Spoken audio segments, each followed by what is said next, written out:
അസ്സലാമലൈക്കും. എൻ്റെ യൂട്യൂബ് ചാനലിലേക്ക് എല്ലാവർക്കും സ്വാഗതം. ഇന്ന് ഞാൻ കുറച്ച് ഓർഡർ ഉണ്ട്. എനിക്ക് ചോറിന് ഒരു 40 ആളെ ചോറിന് ഓർഡർ ഉണ്ട്. അരി ഇട്ടിട്ടുണ്ട്, വലിയ വെള്ളത്തിൽ അരി ഇട്ടിട്ടുണ്ട്. എനിക്ക് കറിയെല്ലാം ഉണ്ടാക്കണം. അത്ര അതിൻ്റെ അടിയിൽ ചായ കൊടുക്കുന്നുണ്ട്. വന്നവർക്ക് പണിക്കാറുണ്ട് കുറേ.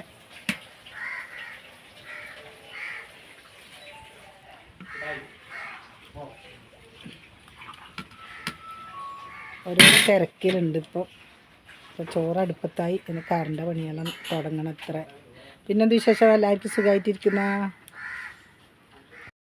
അങ്ങനെ ചായ കുടിക്കാൻ ഒരാളെ വന്നിട്ട് ചായ കുടിക്കുന്നുണ്ട്. ഇവിടുന്ന്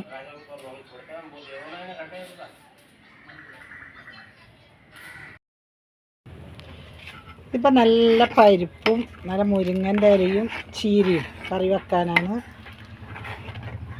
നല്ല പുക, നല്ല പൊടിയടുപ്പിലാണ് ഞാൻ വെച്ചത്. ചോറ് 10 കിലോൻ്റെ അരി ചോറ് ഊറ്റി വേണം. അത്ര ചീരയും പരിപ്പും വെക്കാൻ വേണ്ടിയിട്ട് മീൻ കൊണ്ടുവന്നിട്ടുണ്ട്. ചെമ്മീനാണ് മീൻ. പിന്നെ അവർക്ക് മീൻ പൊരിച്ച വേണ്ട, മുട്ട ആംപ്ലേറ്റാണ് വേണ്ടതെന്നാണ് പറഞ്ഞ്. 30 ആളെ ചോറാണ്. 30 ആളെ ചോറ് എന്ന് പറഞ്ഞാൽ കൊണ്ടുപോകാൻ മാത്രം 30 ആളെ ചോറ്. 10-20 ആൾ ഇവിടെ ചോറ് വയ്ക്കാൻ വരും പണിക്കാർ. അപ്പോൾ ഒരു 50 ആളെ ഫുഡാണ് ഇന്നാക്കുന്നത്. ഞാൻ റിസോർട്ടിലേക്കാണ് ഓർഡർ. എല്ലാ പ്രാവശ്യം കൊണ്ടുപോകലുണ്ട് റിസോർട്ടിലേക്ക്.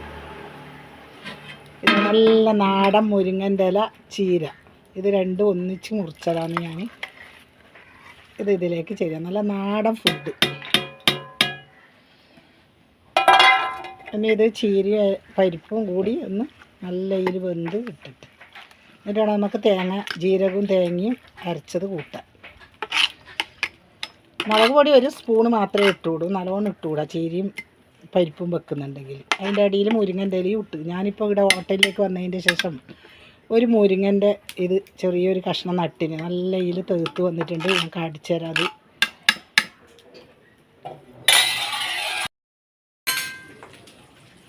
പിന്നെ നമ്മളെ ചോറെല്ലാം എല്ലാം ആയി. എല്ലാത്തിൻ്റെ വീഡിയോ എടുക്കാൻ പറ്റിയിട്ട് എനിക്ക് വറവായി. അച്ചാർ ഞാൻ ഉണ്ടാക്കിയ അച്ചാർ. ചോറ് പാക്കറ്റാക്കാൻ വേണ്ടിയിട്ട് കുറച്ച് വിളമ്പി വെച്ചിട്ടുണ്ട്. കച്ചമ്പർ മീൻ പൊരിക്കുന്നുണ്ട്. മാപ്പിള ആംപ്ലേറ്റ് വേണമെന്ന് പറഞ്ഞവർക്ക് കുറേ എണ്ണം, ഒരു 20 ആംപ്ലേറ്റ് വേണം. അതാക്കുന്നുണ്ട്. ചോറെല്ലാം ഊറ്റി വെച്ചിട്ടുണ്ട്. അല്ല ഞാൻ പാക്കറ്റാക്കിയിട്ട് കാട്ടിക്കാം. പാക്കറ്റ് റെഡിയാക്കാൻ വേണ്ടിയിട്ട് വെച്ചിട്ടുണ്ട്. 10-50 ചോറ് പാക്കറ്റാക്കണ്ടേ. കച്ചമ്പർ, അച്ചാർ, അങ്ങനെ നമുക്കിത് പാക്കറ്റാക്കിയതിൻ്റെ ശേഷം കാണാം. അങ്ങനെ നമ്മളെ ചോറെല്ലാം പാക്കറ്റാക്കിയിട്ട് വെച്ചിട്ടുണ്ട്. എല്ലാം ഇനി കവറിൽ ആക്കിയിട്ട് കൊണ്ട് കൊടുക്കണം. പപ്പടം പൊരിച്ചത് കെട്ടി വെച്ചിട്ടുണ്ട്. അച്ചാറെല്ലാം മുട്ട ആംപ്ലേറ്റാണ് ചോറിന് വെച്ച് കൊടുത്തത്. ഇന്ന് മീൻ കിട്ടിയിട്ടാണ് നമുക്ക്. ചിക്കൻ കറിയും മുട്ട ആംപ്ലേറ്റും പിന്നെ പപ്പടം ചമ്മന്തി എല്ലാം ഉണ്ട്. ബീട്രൂട്ട് വറവ് എല്ലാം പാക്കറ്റാക്കി, ചോറെല്ലാം പാക്കറ്റാക്കി, പപ്പടം കൊട്ടയിലാക്കി. ഇനി നമുക്കിത് കൊണ്ട് കൊടുക്കണം. കറിയെല്ലാം പാക്കറ്റാക്കിയിട്ട് കറിയെല്ലാം വെച്ചിട്ടുണ്ട്. നല്ല പുളിശ്ശേരി, ചിക്കൻ കറി, അങ്ങനെ എല്ലാം 10-40 കറിയാക്കി വെച്ചിട്ടുണ്ട്. അങ്ങനെ ഇനി കൊണ്ട് കൊടുക്കണം നമ്മൾ.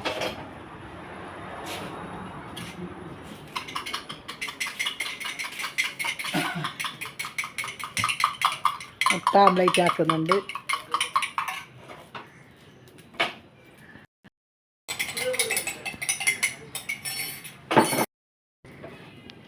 ഇങ്ങനെയാണ് നമ്മൾ ചോറ് പാക്കറ്റാക്കിയത്. ഇനി ഇതിലേക്ക് മുട്ട ആംപ്ലേറ്റ് വെക്കണം. അങ്ങനെ 10-40 ചോറിനും ഇതേപോലെ മുട്ട ആംപ്ലേറ്റ് നമ്മൾ വെച്ചിട്ട് പാക്കറ്റാക്കിയതാണ്.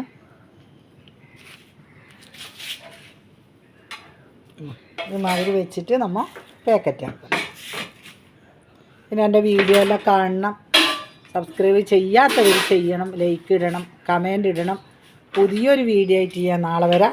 അസ്സലാമലൈക്കും.